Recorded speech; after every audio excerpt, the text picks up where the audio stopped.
YouTube may terminate your access if it determines that the provisions of service to you are no longer commercially viable. Okay.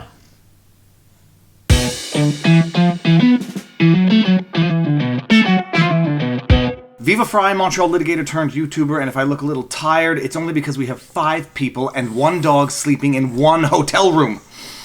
A lot of you have been asking for this video. A lot of you have been asking for this video, YouTube's new terms of service. I have spent a little bit of time reading them, but there really is only one provision that struck me like a hurricane? No, that's rocked me like a hurricane. I don't know what it is. Terminations by YouTube for service changes. YouTube may terminate your access or your Google account's access to all or part of the service if YouTube believes in its sole discretion that provision of the service to you is no longer commercially viable. What in the name of God's green earth does that mean? To say that the drafting of that provision is unclear would be an understatement. And the problem with ambiguity is that it lends to accusations of deliberate ambiguity. Draft a term so unclear and ambiguous that it can be interpreted any way the service provider wants to interpret it. And while people are in fact currently making this accusation, they have been making these types of accusations for a long time, I'm just reading, rereading, and rereading this thing to try to understand what it actually says. YouTube may terminate your access or your Google account's access to all or part of the service. In order to properly understand what Google or YouTube is talking about here, we need to know what the definition of service is. Introduction. Thank you for using the YouTube platform and the products, services, and features we make available to you as part of the platform. Collectively, the service. That is the definition of the service, and I have no idea what it means, includes, or excludes. The service allows you to discover, watch, and share videos and other content, provides a forum for people to connect, inform, and inspire others across the globe, and acts as a distribution platform for original content creators and advertisers, large and small. So the bottom line is the defined term service means pretty much anything and everything that YouTube and or Google provides. You will recall that it was over a decade ago that Google purchased YouTube for $1.6 billion at the time.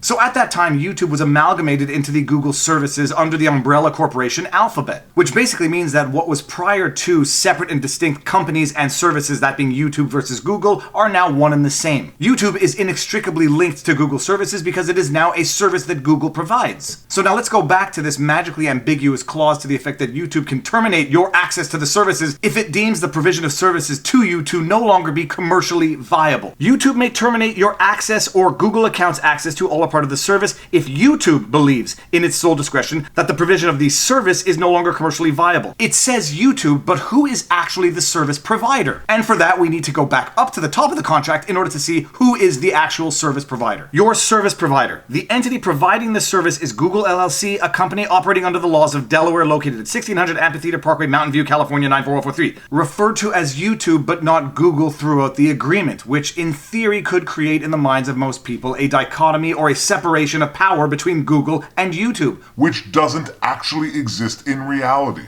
So imagine, ever since Google bought YouTube, they are now part of the same corporation, and what were 2 separate and distinct services and accounts are now merged together. The service provider is in fact not YouTube, although it's called YouTube, it is in fact Google, with all of the services that Google itself used to provide separately, but now provide as one sort of lump, overarching monopoly of a company. So now, after meticulously dissecting this term of the terms of service, the updated terms of service, we now understand that when they are referring to YouTube, it is in fact Google who is the actual service provider, and when they talk about the services, they're no longer talking about YouTube as a standalone entity. They are talking about all of the services that Google provides. And they may, at their sole discretion, terminate your access to all of those services if they determine that providing those services to you is no longer commercially viable. What on earth does commercially viable mean? Who does this provision apply to? Does it mean that if your channel is not making enough money for Google, they can shut down your access to the services because it's not commercially viable for them to provide those services? In which case, does it give Google the absolute power to shut down any unmonetized channel at any time? Because by definition, those channels are not making money for YouTube and therefore can be deemed to be non-commercially viable? As drafted, it would not exclude that possibility. So anybody who is not monetizing their YouTube channel can have all of their Google services shut down because Google says, it's costing us too much money to provide this service to you for free, so we're just going to shut you down. Or would it also include channels that are in fact monetized but might not be making enough money for Google to continue providing services to those channels, in which case it would include pretty much every small creator on YouTube's platform. Sorry guys, I know you're partner verified and you're monetizing your videos, but you're only getting like 10,000 views per video, and it's really not worth it for us to host your content, to deal with your questions, to deal with your appeals requests, so we're just going to shut down your channel because it's not commercially viable to us in our sole discretion. And when I first read this provision, I said to myself, holy cows, this doesn't just give Google the right to shut down someone's YouTube channel. This gives Google the right to shut down someone's access to all of the services provided by Google, including Gmail, as of the acquisition some 10 plus years ago. Imagine what that means specifically for content creators who had Gmail accounts before the acquisition by Google of YouTube. As of December 10th, 2019, when these new terms come into effect, Google basically can shut down your Gmail account if they no longer like your YouTube account because the two have been pooled together in one service. And I had that reflex. Based on the ambiguity of the drafting, this in theory could be interpreted to allow for such conduct. And I said it to my wife while we were driving, and if you need confirmation, she will confirm it. But then my confirmations became reality when Markiplier just put out a video saying that he did a live stream and dozens, hundreds, if not thousands of his subscribers had their Google services suspended because of alleged spamming during his live stream. Now, the purpose of this video is not to get into the merits of that dispute to determine whether or not what they did was in fact spamming. The purpose is to highlight the fact that they had their Google accounts suspended as a result of something they did on YouTube. That is the mind-blowing confirmation of the worst-case scenario that I anticipated in reading this ambiguously drafted clause. If one were cynical, one could think that Google, which owns Gmail and now owns YouTube, has basically expanded its monopoly and the sanctions it can impose in virtue of that monopoly. As a result of its monopoly, Google can now shut down your access to your Gmail, which has existed for over a decade as a result of things you might do on YouTube. The reality of this worst case scenario confirmed by what Markiplier just experienced on his live stream. And 2 days later, some of the people have not had access to their Gmail accounts reinstated yet.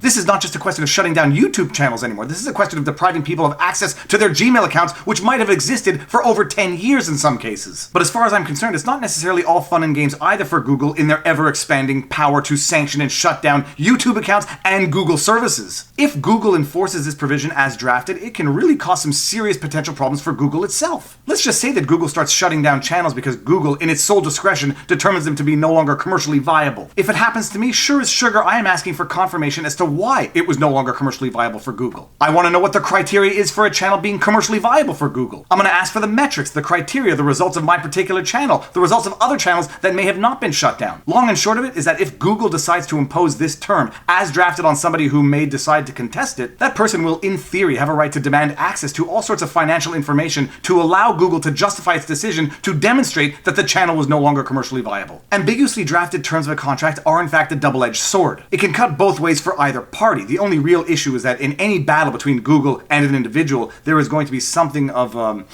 imbalance of power, economic and otherwise, between Google and whoever decides to contest the application of the commercially viable term of the terms of service, allowing for the termination of someone's access to Google services. This is the most shocking provision that I have noticed in the new terms of service, and it is a can of worms that is not just hypothetical anymore, it is a real can of worms given what just happened to Markiplier and his subscribers on his live stream. The alleged basis for the suspension of accounts on Markiplier's live stream was for spamming, but it's not the reason for the suspension that matters, it's the scope of the suspension. People saw not only their YouTube access suspended, they saw access to their Google accounts suspended as well. That's mind-blowing. Alright, food for thought. If you like this video, be sure to like, share, subscribe, hit the notification bell, drop a comment in the comment section below, share my channel, it helps me grow. PayPal link for support up there, links to merch down there, and now you know your vlog. Peace out. Booyah!